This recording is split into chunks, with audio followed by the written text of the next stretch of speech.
Hello my dear student, स्वागत है आप सभी का हमारे यूट्यूब चैनल न्यूट्रिशन साइंस में। आज हम लोग बात करेंगे बीएससी होम साइंस एवं यूजीसी नेट होम साइंस के टेक्सटाइल एंड क्लॉथिंग के टॉपिक 1 के बारे में। तो आइए बात करते हैं आधारभूत डिज़ाइन क्या है एवं इसके कितने प्रकार होते हैं। आधारभूत डिज़ाइन का अर्थ क्या होता है एवं ये कितने प्रकार की होती है। बात करते हैं अर्थ की, तो सामान्य रूप में डिज़ाइन के कई अर्थ हैं, जैसे उद्देश्य हो गया जिसे हम ऑब्जेक्टिव के नाम से जानते हैं, प्रवृत्ति हो गई हमारी, योजना हो गई, चुनाव, व्यवस्था एवं संगठन।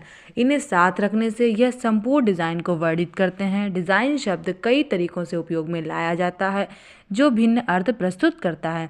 हम एक फ्रॉक की डिज़ाइन के बारे में भी बात करते हैं और एक शहर की डिज़ाइन के बारे में भी। जो डिज़ाइन शब्द होता है वो विभिन्न क्षेत्रों में प्रयोग में लाया जाता है। हम एक फ़्रॉक के बारे में बात करेंगे तो भी हम कहते हैं कि इस डिज़ाइन की फ़्रॉक बना दीजिए। हम एक शहर के नक्शे की तैयारी करते हैं तो भी हम कहते हैं इस शहर का नक्शा इस डिज़ाइन में होना चाहिए। हम किसी एक छोटे से घर की बात करते हैं तो भी हम ये बोलते हैं कि इस डिज़ाइन में हमें एक घर का नक्शा चाहिए। तो डिज़ाइन का प्रयोग विभिन्न क्षेत्रों में अलग अलग तरीके से किया जाता है।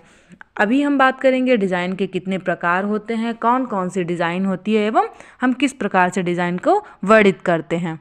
अर्थात जब रेखाओं, आकारों और रंगों को इस प्रकार व्यवस्थित किया जाता है जिससे सुंदरता और क्रमबद्धता, मतलब एक सुंदरता किसी भी चीज़ में आ जाए एवं क्रमबद्धता मतलब क्रम से कुछ चीज़ें लगाई गई हो, सेट की गई हो, क्रमबद्धता उत्पन्न हो सके तो एकता प्राप्त होती है और परिणाम स्वरूप एक सुखद डिज़ाइन का निर्माण होता है।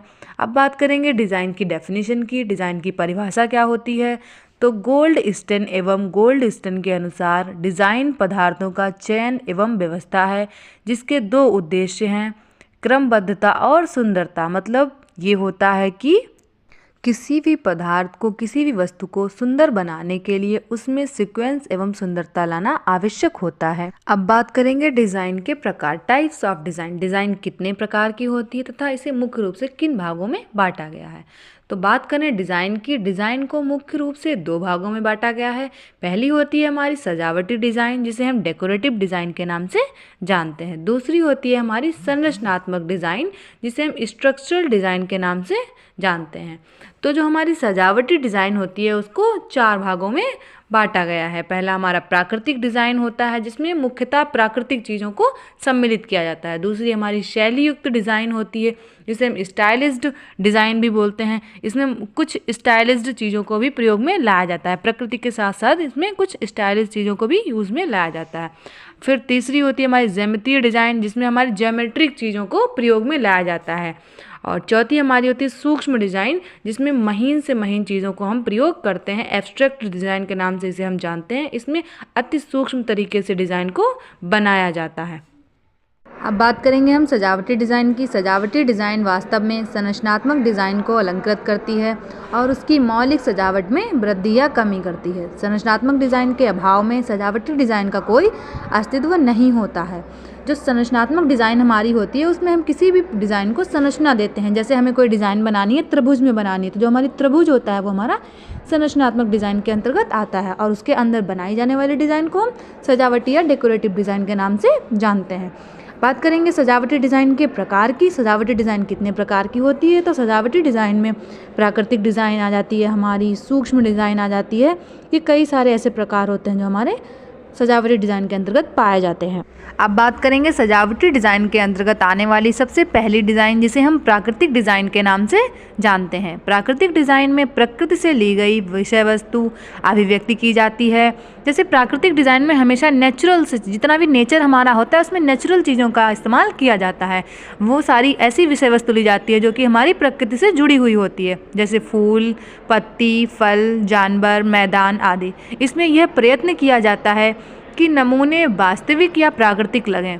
इसमें हमेशा यही कोशिश की जाती है प्राकृतिक डिज़ाइन में कि जितने भी हमारे नमूने या सैंपल जो हम डिज़ाइन बना रहे हैं वो हमारी वास्तविक लगे या प्राकृतिक लगे। इनमें अधिकतर उन्हीं रंगों का प्रयोग किया जाता है जो प्रकृति में पाए जाते हैं। इनमें अधिकतर वैसे रंगों का प्रयोग किया जाता है जो हमारे नेचर या प्रकृति से जुड़े होते हैं, जैसे पेड़ पौधों का प्रयोग करना, बादलों का प्रयोग करना, हमारी जो आ जाती हैं सीनरी वगैरह आ जाती हैं, हमारे दृश्य चित्र आ जाते हैं। ये सारी चीज़ें जो होती हैं हमारी प्रकृति से जुड़ी हुई होती हैं, तो इन्हें हम प्राकृतिक डिज़ाइन के अंतर्गत जानते हैं। अब बात करेंगे सजावटी डिज़ाइन के अंतर्गत आने वाली हमारी दूसरी, जो हम शैली युक्त डिज़ाइन के नाम से जानते हैं। इसमें हमेशा स्टाइलिश चीज़ों का प्रयोग किया जाता है।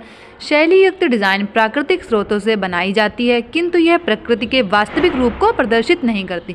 जो शैली युक्त डिज़ाइन होती है वो बनाई तो प्राकृतिक स्रोतों से ही जाती है, नेचुरल, जो भी हमारे नेचर से जुड़ी हुई चीज़ें होती हैं, नेचुरल चीज़ें होती हैं, उनसे ही बनाई जाती है, लेकिन इनमें प्रकृति के वास्तविक रूप को प्रदर्शित नहीं किया जाता। ज़रूरी नहीं कि प्रकृति में जैसा होता है वैसा ही प्रदर्शित किया जाए। फूल, पत्तियाँ, जानवर और आकृतियाँ अधिकांशतः पसंद किए जाते हैं। इसमें हम फूल, पत्तियों, जानवरों के साथ में कुछ और भी बना देते हैं, ऐसे जो नेचुरल से जुड़ी हुई चीज़ें नहीं होती, हमारे नेचर से जुड़ी हुई चीज़ें नहीं होती हैं, पसंद किए जाते हैं। इन्हें सरल किया जाता है और फैलाया जाता है। शैली युक्त डिज़ाइन में रंगों का उपयोग भी अपारंपरिक तरीके से किया जाता है। किसी भी रंग का प्रयोग कर सकते हैं, ज़रूरी नहीं जो हमारे नेचर में पाए जाने वाले रंग हैं उन्हीं का हम इसमें प्रयोग करें। इसमें किसी भी प्रकार के अपारंपरिक तरीके से रंगों का प्रयोग भी किया जाता है। अब बात करेंगे ज्यामितीय डिज़ाइन क्या होती है। प्राचीन लोगों ने शुद्ध ज्यामितीय स्वरूप की डिज़ाइन के महत्व को निर्धारित किया, जिसमें उन्होंने वृत्त, त्रिभुज और आयताकार को सम्मिलित किया। मूरिश डिज़ाइन में ज्यामितीय नमूने का उपयोग किया जो उच्च कौशल और बारीकी से निर्मित हैं। ग्रीक लोग भी ज्यामितीय नमूने बनाने में अत्यधिक कुशल थे, किंतु यह संपूर्ण नमूने की अपेक्षा बॉर्डर के नमूने अधिक बनाते हैं। जो हमारी ज्यामितीय डिज़ाइन होती है, जिसे हम ज्योमेट्रिकल डिज़ाइन के नाम से जानते हैं, इसमें अधिकतर हमारी ज्योमेट्री वाली चीज़ों को यूज़ किया जाता है। जैसे इसमें हमें त्रिभुज बनाना हो गया और वृत्त बनाना हो गया, इन सभी के माध्यम से ज्यामितीय डिज़ाइन को बनाया जाता है। जो ग्रीक लोग थे वे ज्यामितीय नमूने अधिक बनाया करते थे। उन्हें अत्यधिक मात्रा में उनके पास जो है वो ज्यामितीय नमूने बनाए हुए देखे गए। ये किंतु इनका क्या काम था, ये संपूर्ण नमूने की अपेक्षा बॉर्डर पे अधिक ध्यान देते थे। ये बॉर्डर के नमूने अधिक बनाते थे। अब बात करेंगे सूक्ष्म डिज़ाइन क्या होती है तथा इसका क्या प्रयोग होता है हमारी सजावटी डिज़ाइन में। अधिकतर सूक्ष्म डिज़ाइन ज्यामितीय नमूनों पर आधारित होते हैं और कई लेखक ज्यामितीय नमूनों और सूक्ष्म में अंतर नहीं करते हैं। यद्यपि सूक्ष्म नमूनों में ज्यामितीय नमूनों की अपेक्षा अधिक स्वतंत्रता होती है। इसमें आकार और नमूने यद्यपि ज्यामितीय से ही लिए जाते हैं। सूक्ष्म डिज़ाइन जो है, सूक्ष्म डिज़ाइन में और ज्यामितीय डिज़ाइन में अधिक अंतर नहीं होता है। इसमें जो नमूने होते हैं वो ज्यामितीय डिज़ाइन से ही लिए जाते हैं। सूक्ष्म डिज़ाइन ज्यामितीय डिज़ाइन की अपेक्षा कम औपचारिक होती है। जो सूक्ष्म डिज़ाइन होती है काफ़ी अति सूक्ष्म, बहुत महीन मात्रा में बनाई जाती है, छोटी छोटी डिज़ाइन होती है, इसीलिए हम सूक्ष्म या छोटी डिज़ाइन के नाम से इसे जानते हैं। ये कम फॉर्मल होती है तथा इसे एक घनी डिज़ाइन के नाम से भी हम लोग जानते हैं। बात करें अगर सूक्ष्म डिज़ाइन की आकृति की, तो इसमें अधिकतर जो नमूने लिए जाते हैं वे ज्यामितीय डिज़ाइन से ही लिए जाते हैं। अब बात करेंगे संरचनात्मक डिज़ाइन की। हमारी जो दूसरे प्रकार की डिज़ाइन होती है, पहली तो हमारी सजावटी डिज़ाइन हो गई और दूसरी होती है हमारी संरचनात्मक डिज़ाइन। संरचनात्मक डिज़ाइन किसी वस्तु के माप और आकार, स्थायित्व और दृढ़ता से संबंधित होती है। इसके अंतर्गत वस्तु की वास्तविक संरचना के अंतर्गत डिज़ाइन के तत्व महत्वपूर्ण भाग होते हैं। संरचनात्मक डिज़ाइन में किसी वस्तु की रचना के विचार को रेखाओं, स्वरूप, आकार, रंग और पोत के मेल द्वारा स्वरूप प्रदान किया जाता है। जो संरचनात्मक डिज़ाइन होती है, इसके जो मुख्य तत्व होते हैं, इसमें रेखाएं आ जाती हैं, स्वरूप उसका क्या है और आकार क्या होता है उसका, तथा किस रंग का प्रयोग उसमें किया जाता है। इन सभी चीज़ों को संरचनात्मक डिज़ाइन के तत्वों को माना जाता है। इन सभी को संरचनात्मक डिज़ाइन के तत्व मानते हैं। संरचनात्मक डिज़ाइन के अभाव में सजावटी डिज़ाइन का कोई भी महत्व नहीं होता है। अगर आप लोगों को हमारी वीडियो अच्छी लगी हो तो लाइक एंड सब्सक्राइब ज़रूर करें और हाँ, बेल आइकन को भी प्रेस करें। Thank you.